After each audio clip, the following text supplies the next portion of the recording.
ating panalangin. Mia, maaari mo daw pangunahan ang ating panalangin? Pagkala tayo po ay manalangin. Maraming mahal anak ng Diyos sa ito. Aming Lord, maraming salamat sa ulit ito. Natali po kami at ang bawat sa kanya ay magkaroon ng kalungkaran na demo. In Jesus' name, Amen! Magandang araw mga bata! Magandang araw din po! Okay, bago kayo umupo, tingnan niyo muna ilalim ng inyong mga upuan kung mayroong mga kalat at ayusin na rin ito. At ang mga kalat ay nilagay niyo muna sa inyong mga bulsa at itapon ito pagkatapos ng ating klase mamaya. Tapos na ba mga bata? Okay, maaari na kayo umupo. Okay, Vanessa, bilang tagapagtala ng ating liban sa klase, meron ba kayo liban sa klase ngayon?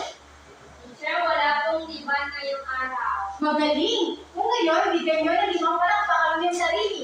Wala ito kapatid na. Bago tayo magpatuloy, nais kong banggitin sa inyo ang ating mga alitutunin sa silid-aralan. Mia, maaari mo bang basahin? Lahat po ba, Guro? Opo. Una, maupo ng maayos, matahimik at makinig sa guro. Pangalawa, makilawak sa talakayan. Pangatlo, gawin ang hand sign kung kinakailangan. Pang-apat, huwag mahiya magtanong sa guro. Ang pang-lima, gumamit ng wikang Pilipino. Maraming salamat, Mia. Ako ay umaasa na ang mga alitutunin na ito ay masusunod natin dito sa loob ng ating silid-aralan. Okay, bago tayo magpatuloy, nais kong magtanong sa inyo kung ano nga ba ang ating tinalakay kahapon. Teacher! Okay, Beverly? Teacher, patungkol sa paggamit ng tamang salitang kilos o pagdiwat sa pagsasalaysay ng mga personal na kaalitan. Okay. Maaari bang sino nakakaalala sa inyo ang ibig sabihin ng pandiwa? Teacher! Okay, Mia? Guro, ang pandiwa ko ay tumutukoy sa mga kilos o dalaw. Okay, maraming salamat. Pwede ba magbigay kayo ng isang halimbawa ng isang pandiwa na may kinalaman sa inyong, magbigay ng isang pangungusap na may kinalaman sa inyong karanasan? Teacher! Okay, Vanessa? Halimbawa po ng pandiwa ay tumakbo. Ang pangusap ko ay halimbawa ay ako ay tumakbo ng mabilis kanina sa papunta sa tindahan ni Aling Lola. Okay. Okay. Alindita po pala. Okay, maraming salamat, Vanessa. Meron pa bang nais magbahagi? Okay, Mia?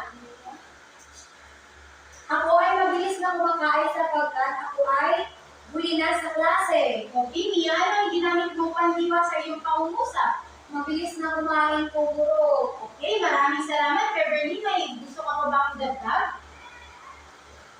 Ako po ay mabilis na tumakbo kanina papuntang paaralan dahil ako ay mahuli na sa klase. Okay, Beverly, ano ang ginamit mong pandiwa sa iyong pangungusap? Tumakbo po, teacher. Okay, maraming salamat. Ako ay lubos na natutuwa dahil naaalala niyo pa ang ating tinalakay kahapon. At bilang pasimula na naman sa ating panibagong aralin, tayo ay magkakaroon na isang panibagong gawain. Ito ay may pamagat na Unahan mo ako. Ano ba ulit ang ating pamagat ng ating gagawin? Unahan mo ako. Okay, at narito naman ang ating po para sa inyong gagawing gawain. Okay, basahin na sabay-sabay. Almasaan ng mga lagawan, unahan lang ng angkop na tunog ng litra o palitan ang nakasaluwi o pamabuo hanggang sa isang. Okay, naiintindihan ba ang ating panuto mga bata? Oo! Okay, tayo na magsimula. Okay. Sa unang bilang, sino ang nais sumagot? Ako po. Okay, Mia? Bro, ako po masama. Opo.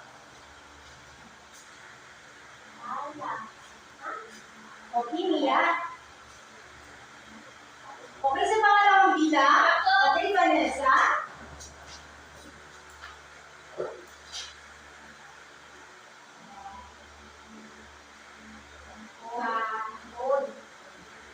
Okay, sa pangatlong bilang, Beverly?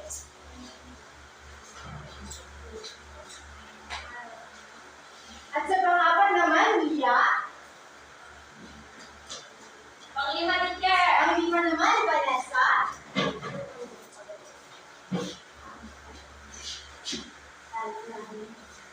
Okay, ngayon ating iwasto kung tama nga ba ang inyong mga kasagutan.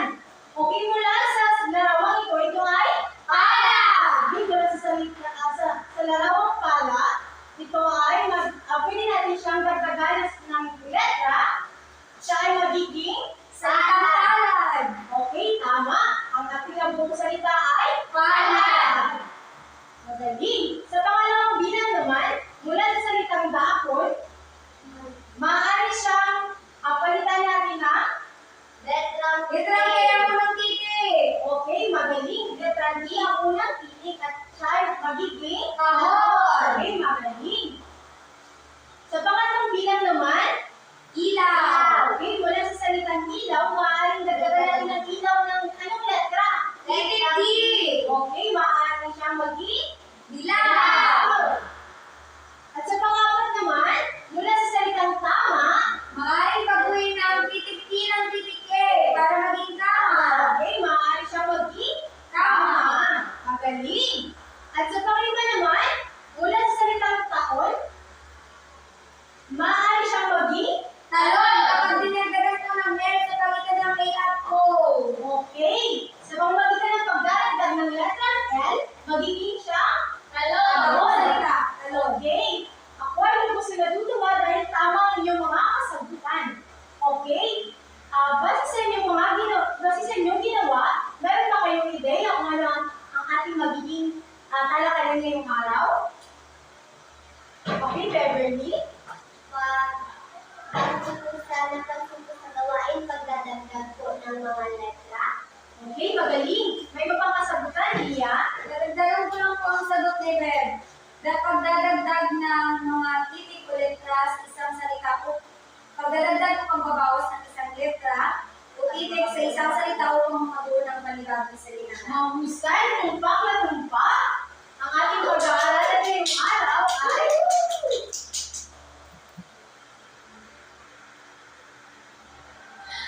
Ulit, pasahin natin ang ating kapamagan ng ating talakay ngayong araw.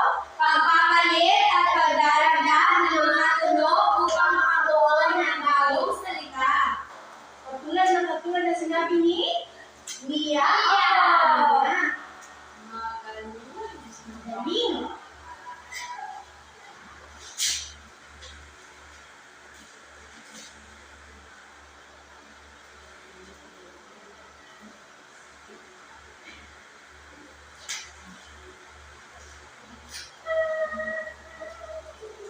Okay, basahin nga muna natin muli kung basahin nga muna natin muli ang ating pamagat ng ating talakayan.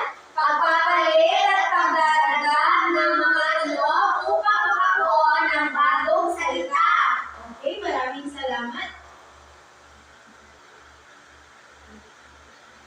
At narito naman ang ating mga layunin para sa ating talakayan ngayong araw. Okay, Bia, maaari mo bang basahin ang unang layunin? Unang layunin, ay natutukoy ang mga letra o tunog na maaaring gamitin sa pagdaragdag at pagpapalit ng tunog sa mga salita. Okay, maraming salamat. Sa pangalawa naman, Vanessa. Nakabubuo ng bagong salita sa pamamagitan ng pagdaragdag at pagpapalit ng tunog sa mga salita At sa pangatlo naman, Beverly. nabibigyang kahalagahan ang pagdaragdag at pagpapalit ng tunog sa mga salita. Okay, yan ang mga tatlong layunin na dapat nating maabot bago matapos ang ating talakayan. Okay. Bago tayo magpatuloy sa ating talakayan, tayo muna ay magkakaroon ng pangkatang gawain. Ang unang hanay ay magiging unang pangkat, ang ikalawang hanay naman ang magiging pangalawang pangkat, at ang ikatlong hanay naman ang magiging pangalawang pangkat. Para sa unang pangkat, Vanessa, maaari mo bang basahin ang pangito? Pag-aralang mabuti ang bawat salita, dagdagan ang mga letrang nasa unahan ng salita upang makabuo ng bagong salita. Okay, sa pangalawa naman, ano po naman para sa ikalawang hanay? Manuto, pag-aralang mabuti ang bawat salita at dagdagan ang mga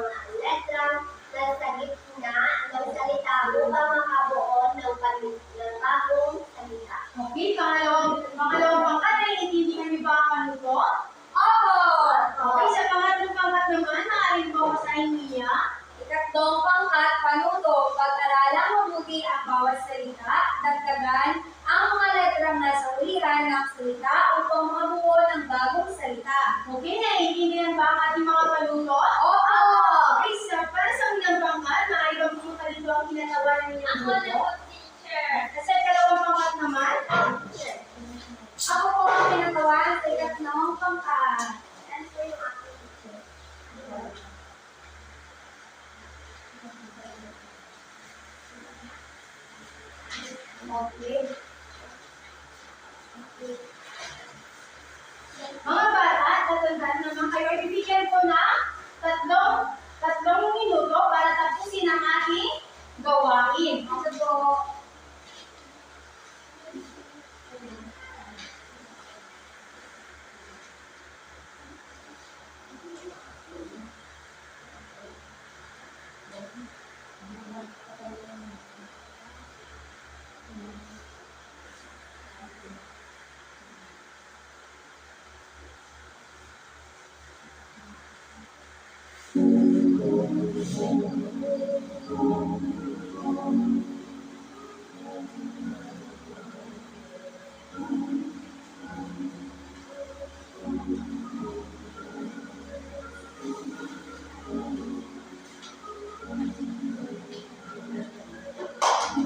Okay.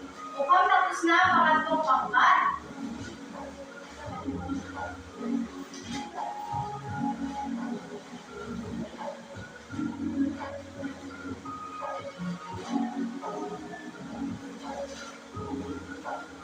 Tapos na po!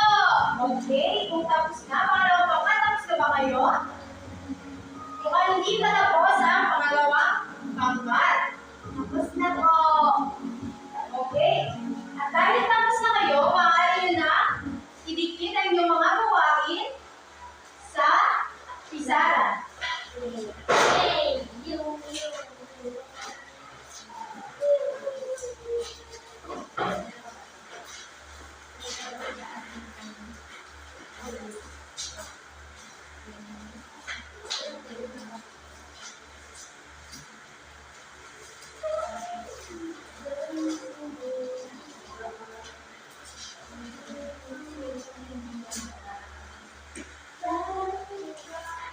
Okay, tapos na ba? Opo!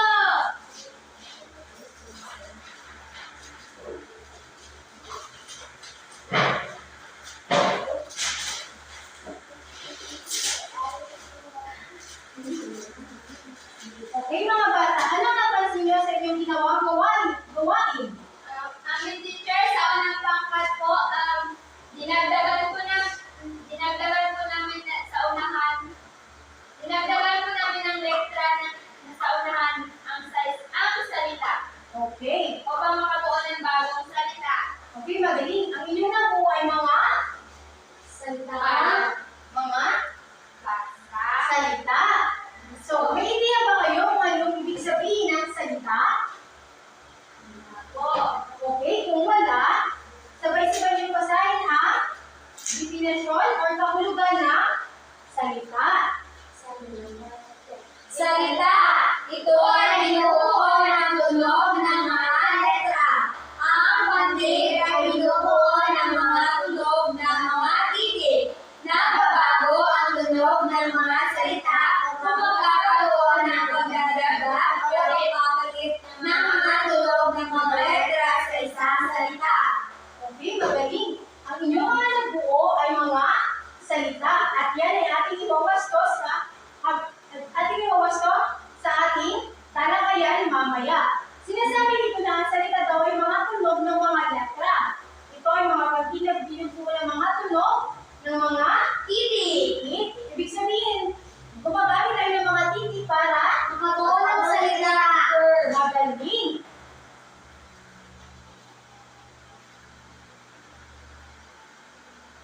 Okay, ang mga salita ay maaaring madagdagan, mabawasan, Mapalitan ng isang tunog sa unahan, gitna, o hulihang bahagi upang makalaga ng bagong salita. okay? At yan ay yung mga ginawa kanina.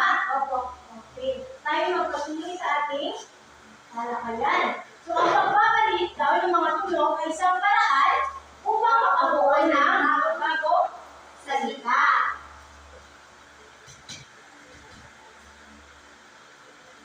So, sa pagbuo ng mga salita, ating unang pag-usapan ang pagpapalit sa unang bahagi ng mga salita. Ibig sabihin, maaari tayong magpalit ng mga salita sa Unang bahagi. Tulad ng ginawa ng unang aral. Okay, at ganito ang mga halimbawa. Okay? Mia, maaari mo bang basahin ng halimbawa? Aso. Pinalitan ko ang unang titik sa unahan ng letrang B at ito ay naging baso. Sumunod naman ay pinalitan ang titik B ng titik L at ang salita ay naging laso. At pinalitan naman ang titik L ng titik P at ito ay naging salitang paso. Magaling! Mula sa unang bangkat, may pagkakahawig ba ang iyong ginawa sa ating halimbawa? Opo! Okay, ngayon ay ating imusto ang ginawang gawain ng unang pangkat. So mula sa salitang asa, dinagdagan ng letrang D sa unahan. Naging Basa! Tama po! ang kanilang kasagutan. Sa pangalawa naman, mula sa salitang ata, dinagdagan ng letrang L sa unahan. Naging Lata! magaling.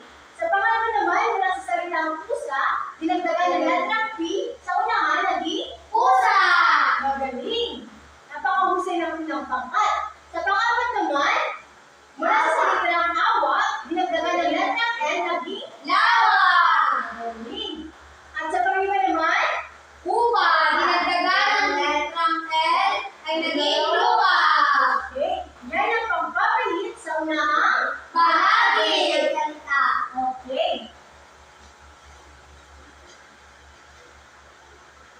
Okay, para sa unang pangkat,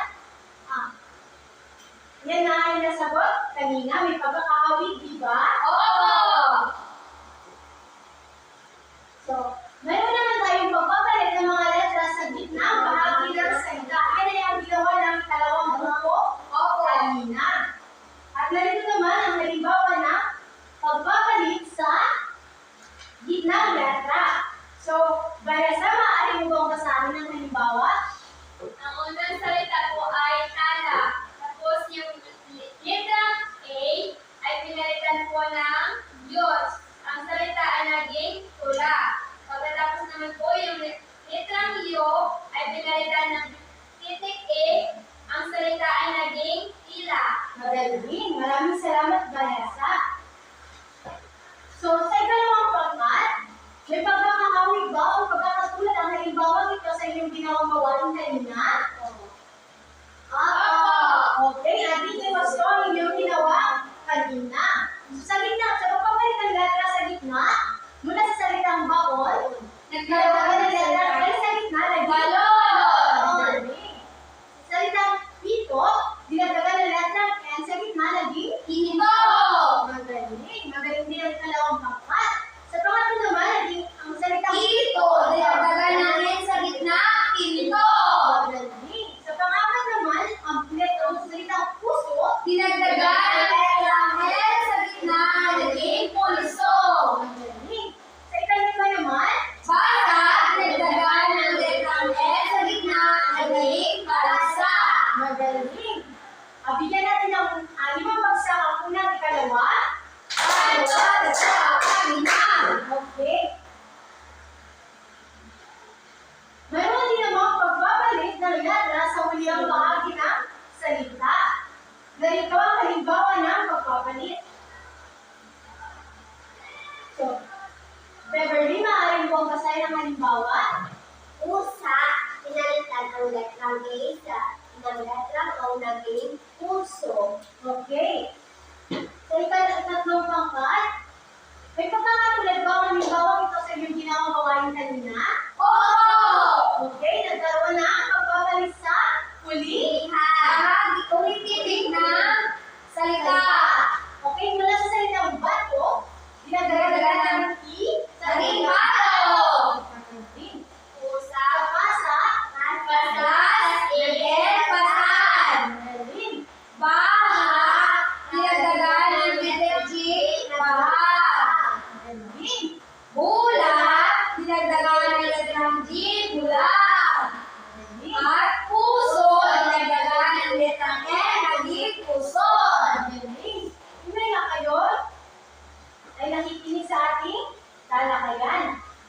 So, bukod sa pagbabalik ng mga letra pitik, nakikita rin ang pagkakaiba ng mga tunog ng pantigong salita sa pamamagitan ng pagdaragdag ng mga tulo upang makabuo ng bagong salita. Kung kanina ay pagpapalit, ngayon naman, meron tayo pagdaragdag ng mga tulo para makabuo ng bagong salita. So, katulad sa pagpapalit, meron din naman mga paraan. Una, sa unahan din. Tapos sa gitna, at tapos sa unahan. Bilang teacher, nagdagdag kayo ay papalit. Kanina Kanina ay nagpalit. Ngayon ay magdaragdag. Opo. Yes, okay. Pagdaragdag ng letra sa unahan ng salita, Vanessa, maaari bang basahin ang halimbawa? Ang letrang B plus salitang aso ay naging baso. Okay, sa pangalawa naman, okay. Vanessa, pakituloy ang iyong pagbasa. Ang letrang S plus dinagdagan ng salitang ina ay naging sina. Ang letrang M plus isa equals misa. Ang letrang M na dinagdagan ng salitang apa ay naging mapa. Okay, ang pagdaragdag ay nasa Unahan! okay, magaling. Sa pangalawa naman, Beverly, Halimbawa, bata, plus dinagdagan ng N ay naging banta. Ang puso, dinagdagan ng N, naging pulso. Ang pinto, dinagdagan ng N, ay naging pinto. Ang hito ay dinagdagan ng N, ay naging pinto. okay. Nasaan yung pagdaragdag ng mga letra? Sa gitna! Magaling. At ngayon naman, ang pamuli ay pagdaragdag ng mga letra sa Hulihan bahagi. Okay, Mia, maaari bang basahin? Bula, dinagdagan ng titik J, naging bula. Bula. Bato, dinagdagan ng titik K, naging bato. Bato, dinagdagan ng muli ng titik K at naging bato. Okay, ang pagdaragdag ng mga letra ay nasa Hulihan. okay. Ayun pa. Ayun pa. Baha, dinagdagan ng titik G, naging baha. Tala, dinagdagan ng titik S, at naging malas. Yan ang mga halimbawa ng pagdaragdag ng mga letra sa Hulihan ng salita. Okay, saan nga tayo pwede magpalit at magdagdag ng mga letra sa salita? Sa unahan, sa gitna, sa hulihan. Magaling. So, ngayon, tayo ay magkakaroon na panibago. Gawain. At ang pagkakaroon gawain ay Piliin mo ako. at ito naman ang paluto. Panuto. Bilugan ang letra sa loob ng alulong upang mabuo ng bagong salita.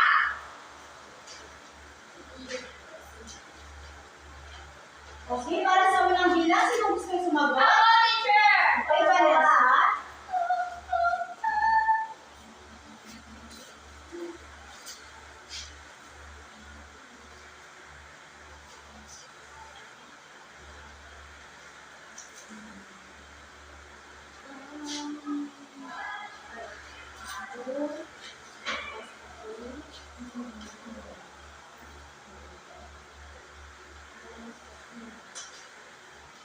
At sa pangalawang bilang naman, Beverly. Okay, Vanessa. At sa pangatlong bilang naman, Mia.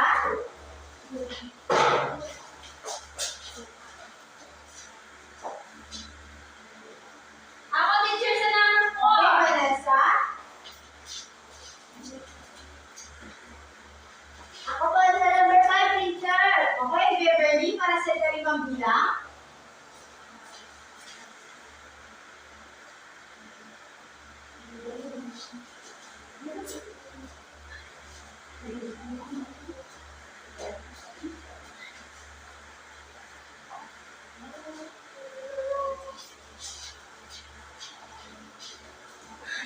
So, ating iwasto kung inyong anak at natutunan ang pagdaragdag at pagpapalit ng mga letra kanina.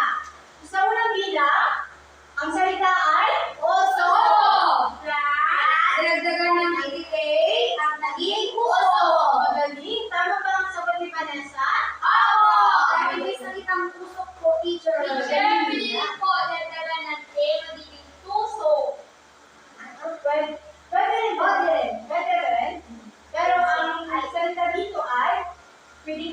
natin ang lapangi at ilo.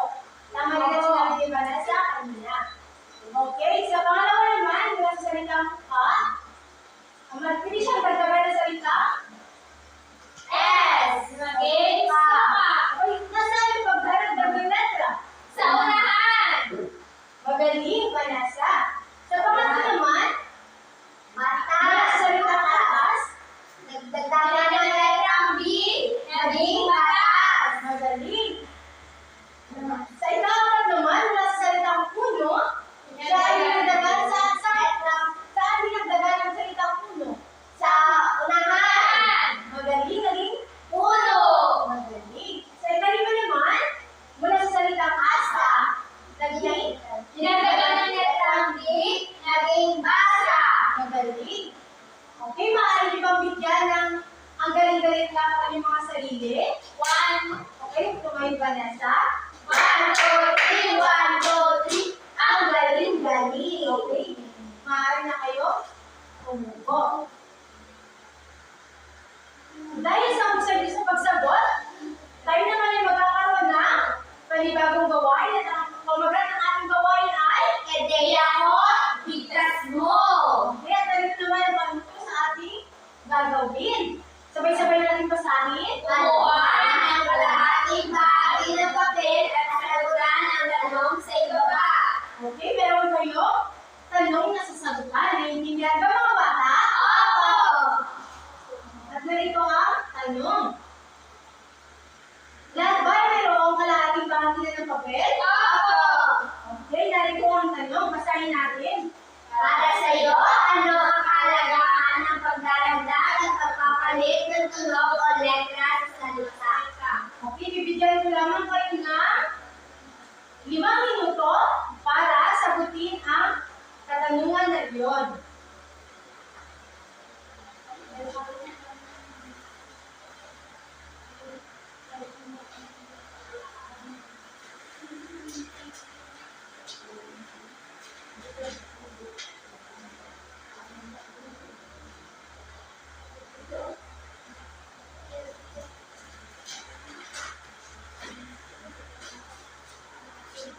Teacher, tapos na po. Ayan, tayo natin si Beverly na matapos.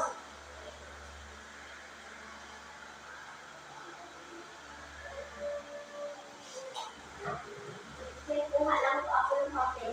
Okay. Ay, Vanessa, maaari mo dagdagan pa ang iyong sagot. Ako, teacher. Habang hinihintay natin si Beverly na matapos.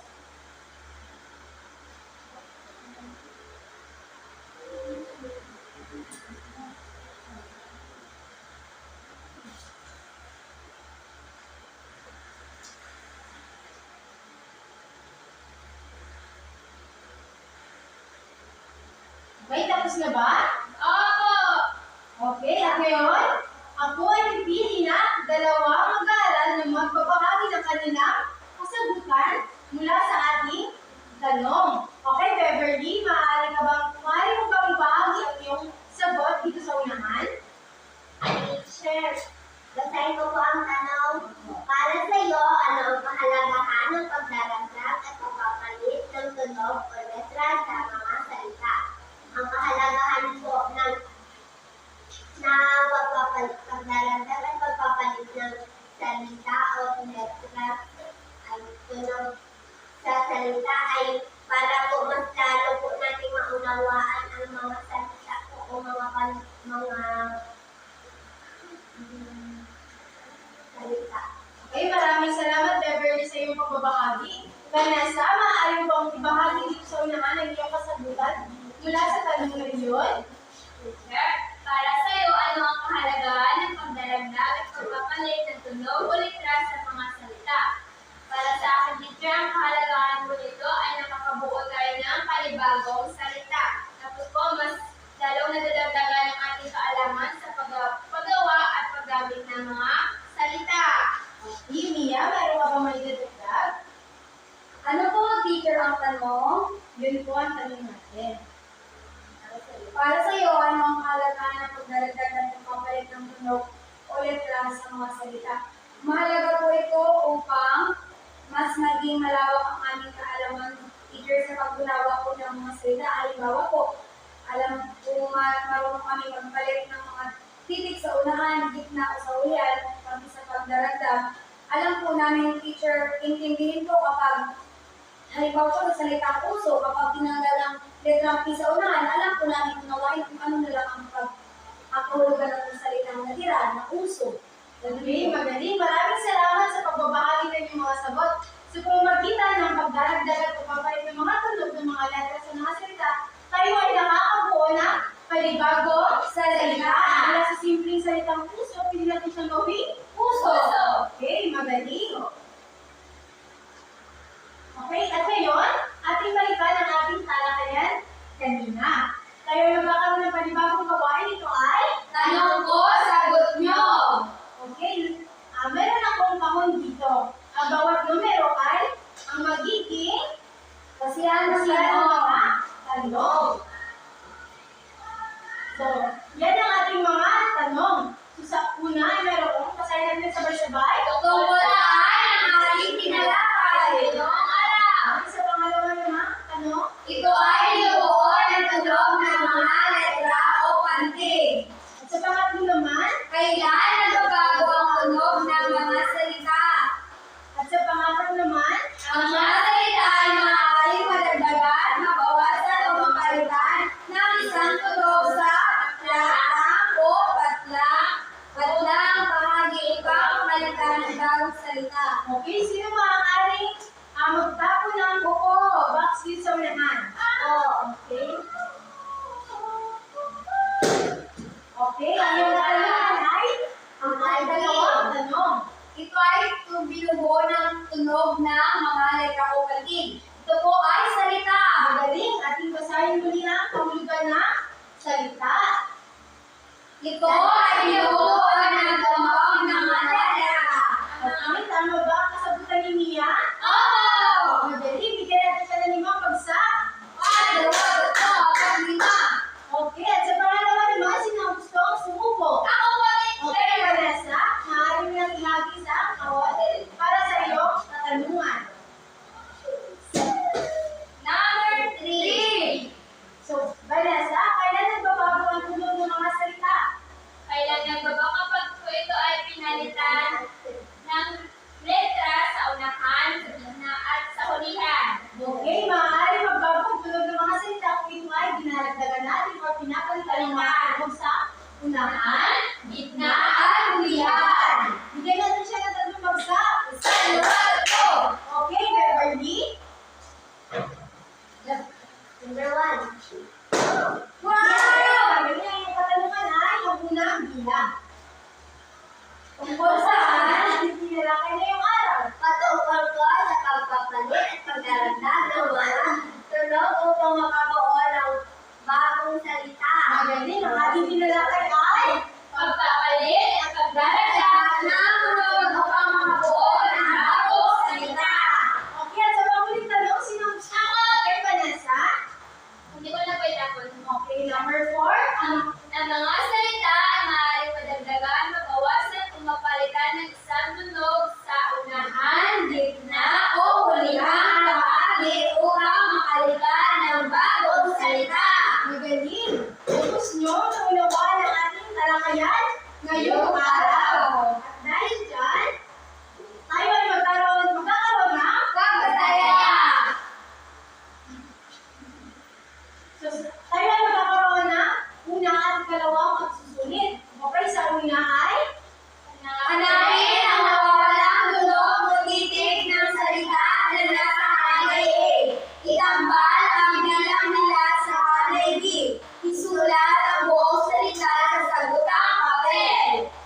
magsimula sa ating gagawin. Tapos na po. Okay, tapos na ba ang lahat? Oo! Okay, ating limos ko. Sino gusto sumagot? Ako po! Vanessa? Ako po sa pangalawa. Okay, Mia sa pangalawa.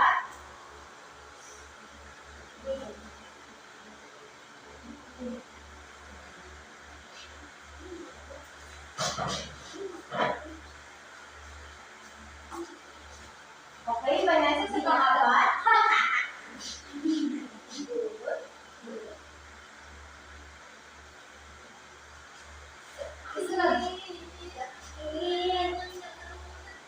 Hangin. Hangin na ang mo. Okay, at sa dalawa pagsusulit naman. Ako po, teacher! Vanessa. Ang pangalawa. Okay, Beverly sa pangatlo. No.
Okay, mga bata, ating ulitin ang paluto sa ikalawang pagsusulit. Sabi ay palitan ng tulo ulit ang sa unahan ng mga sumusunod na salita sa hanay A at gumawa sa hanay B. Opo. Ako po. Ako po yung naunawaan niyo ba? Opo.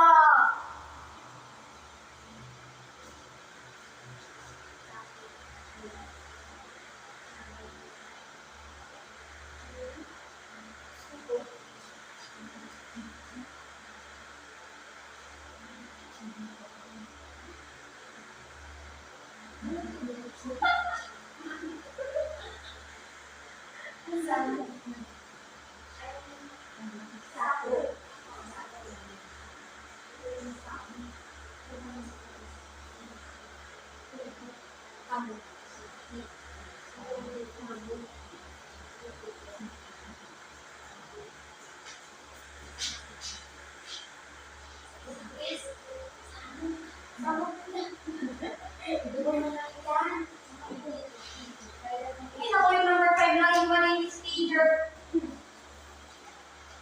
Okay, tingnan natin kung tama yung mga kasagutan. Okay, Yay! sa unang pagsusulit, ang dinagdag na letra ay Letrang G. letrang G. Number 2, Two! letrang T! Anong naging namong Dani! Okay, sa pangatlo naman, D!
Okay, at ito ang panuto. Basahin natin sabay-sabay. Magsulat ang salita na nagpapakita ng pagpapalit ng turok sa unahan, gitna at hulihan. Okay, kayo ay magtatalan ng dalawang Salita sa unahan, gitna at hulihang pagpapalit. Okay. Tapos na ba magpupian lahat? Opo!